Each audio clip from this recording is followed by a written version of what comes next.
first garden club episode of the season, and we are so excited. I'm I'm really excited about this one because this is something I don't know a ton about. So we're gonna pick Erin's brain. This is Erin. This is her beautiful tulip garden. So we're gonna ask her all the things today. Hi, I'm Erin, and welcome to my garden.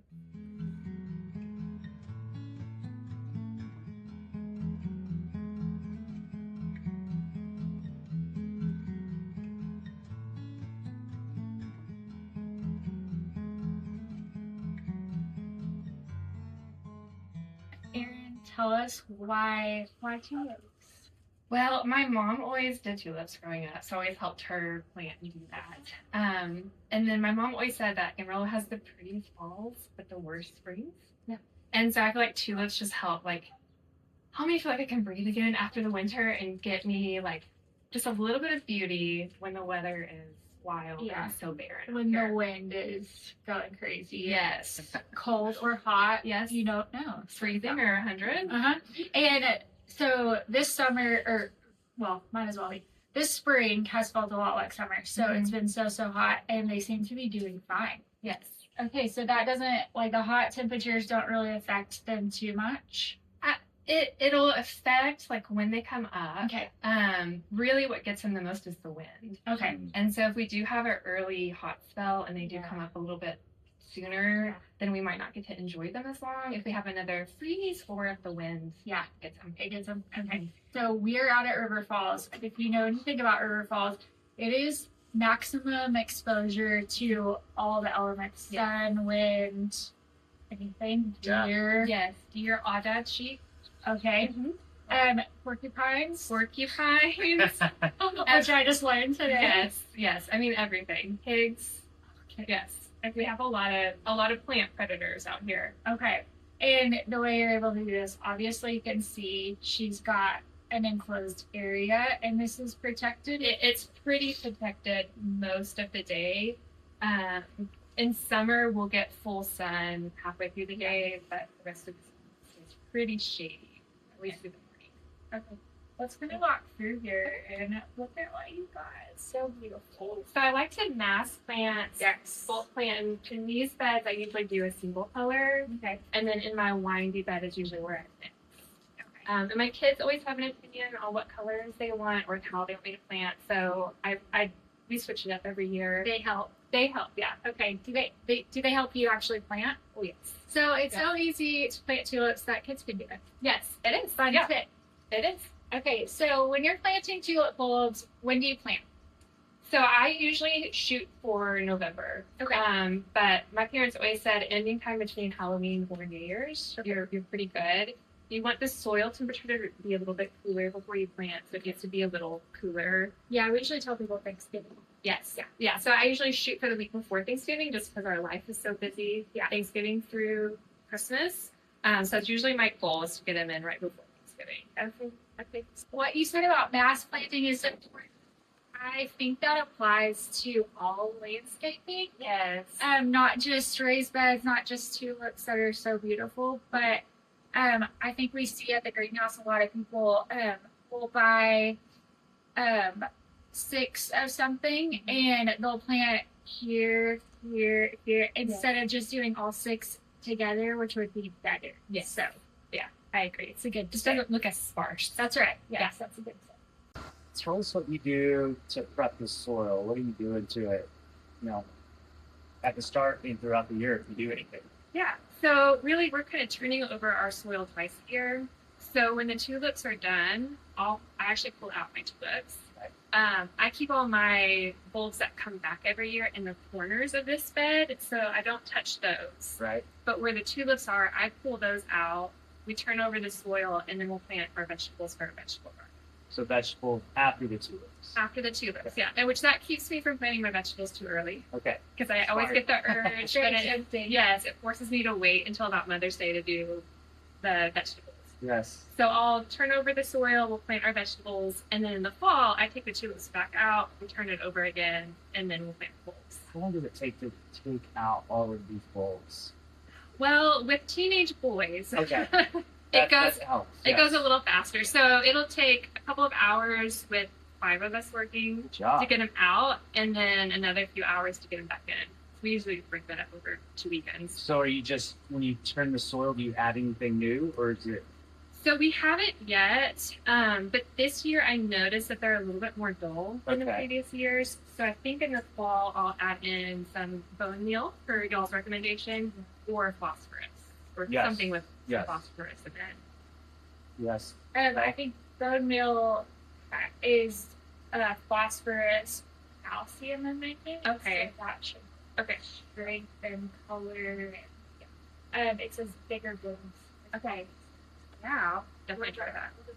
Yeah. So tell us how you water all this and how often. Yeah. So we have an irrigation system in here that's Okay. tied to our sprinklers. Okay. So they get watered every day. Okay. And then in the heat of the summer when we have vegetables in, we do twice a day. Okay. And it's just a drip line. So we have some that are like the drip line that goes to a specific plant, and then I have a few like sprinkler heads in there though. Did it take long to figure out how to do it right? Yes. Trial and error? A lot of trial and error, and I have to change it every year because Yeah. we rotate our plants around. Okay. So I have to adjust it. Do the tulips tell you when it's time to water? Do they droop, or you just kind of know? Yeah, you kind of know. You kind of know. And we have water going thin in the morning when it's still cool, and then if they are kind of drooping or needing more, I'll come out and give them extra water. Drink. Well, you're and- killing it. I know. Thank you. Amazing. It's so Thank you. cool to see, like we talked about, so many planted together is like. Yeah. You do have a layer of mulch, it looks like. So does that help you think with water retention and things like that? Yeah, I think so. We always add it in after we put our vegetables in. And then if we have extra after I plant tulips, I'll add it later. I don't do that every year, but yeah. And then that's also what we kind of mix into our soil and we turn everything over. So that is going to help with like drainage and breaking it up, Yes. so that they can keep being active in there. And do you feed with anything, or you just let them? The tulips, I just let them go. Okay. So I feel like they're the easiest thing I do plant. They get the most impacted by the weather. Okay. But once I plant them, we don't really touch them, and we don't water them over the winter. So they're just doing their job in there, staying cool. And then once they come up, I really don't do anything other than keep them weeded a little bit. Easy. Okay. And this is when you're planting the bulbs. How far apart? How deep? To get this. Yeah. So deep. So I usually go about 4 inches. Okay. I think like 6 to 8 inches is typical. Okay. But with the raised beds, I Yeah. just don't have that much space. Yeah. And then we just get wheelbarrows in here and we dig out half of the bed at a time. Okay. And since I'm mass planting them, they're tight. Yeah. In our previous house, I had them in our front bed, and I would do little concentric circles. I probably space them maybe a couple inches apart. Okay. These are just touching each other. They're Yeah. basically Okay. touching each other. It's pretty solid. And then we add the dirt back in. You can see the sections where we've taken out soil. But yeah. Oh my gosh, they're so pretty. Yo. I keep saying it, but I just can't get over it. We don't do a ton of bulbs. We just did bulbs for the first time in the fall, and so we're learning. And I always tell people you have to mess up a whole bunch of times to get it right. So, but ours are coming up. We don't have tulips yet, but we've had daffodils and mascari so far, and our tulips are just starting to come out. Oh, I'm so excited. I know. Do you ever cut them? I do, yeah. Yeah. We always keep some cut ones in vases, which is also fun for my kids. Like one of the reasons why I wanted a garden off the kitchen is in this season I send them out and they cut flowers for us, and in the vegetable season they come out and they pick our dinner for us or part of it. That's amazing. I have found that if we get our kids out in the vegetable garden, they'll eat the vegetables. Yes. So that's a hot take Yes. from a mom. Yeah. No, it helps tremendously. Yeah. their favorite game at the end of the vegetable season is we call it eat or eat, which is when we get like the giant zucchinis, we let them decide if they're going to eat it or throw it off the edge of the canyon. Oh and my feed the gosh. deer. So. Yeah, so the view, this is unrelated to garden club, but the view, what we're going to show you guys, it is incredible out here. We were driving up, we parked on the driveway, and it's just overlooking the whole canyon, and it is lovely. Thank you. It's so pretty out here. I'll have to walk you down. We have a little path that I call the iris path. Okay. My mom divided her iris probably 8 years ago. Oh, wow. And we had our land, but we hadn't built yet. Mm-hmm. And so I have a favorite path with like beautiful views. So we took her iris and we planted them along the path. My husband made me a path and we planted them. But the deer, they every year they would come up even unwatered, but the deer would eat them back down. Yeah. So for about 6 years we had like the iris greens, but no actual blooms. Okay. And then I moved them into the garden 2 years ago. Yeah. And so they're in the corners. They're in the corners. You don't ever take those out. They just stay on. Yes. Okay. Okay, so I know that we're gonna have lots and lots of questions about deer. Yes. And we do every year. Deer are just very challenging. Yes. There's not a whole lot you can do, but what you were talking to me about, what you figured out a few things that they won't eat. So tell everybody. They want to know. The main thing is a barrier. Yeah. So of course. So my husband built this and an 8-foot fence keeps them out. Yeah. You've learned that. Yeah. And then I've done a lot of trial and error out front. Yeah. So they don't eat Russian sage. Great. And so we had a Russian sage in here that was really very healthy and getting so big it's kind of taking over the garden. They will go for it.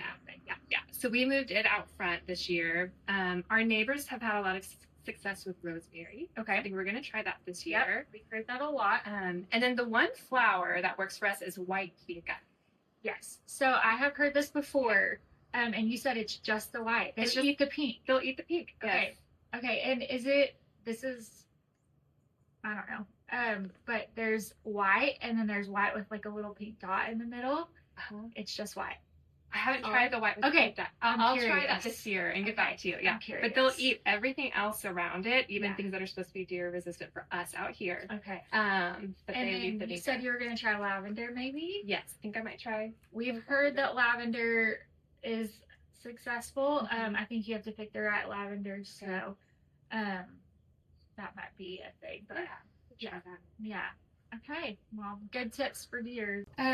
So you were telling me a little bit about pollinators when we were getting set up. So talk about, I mean, you can obviously see there's bees, there's pollinators all over the place. Yes, we have a lot of pollinators out here, and the tulips bring them in early in the season, which I love.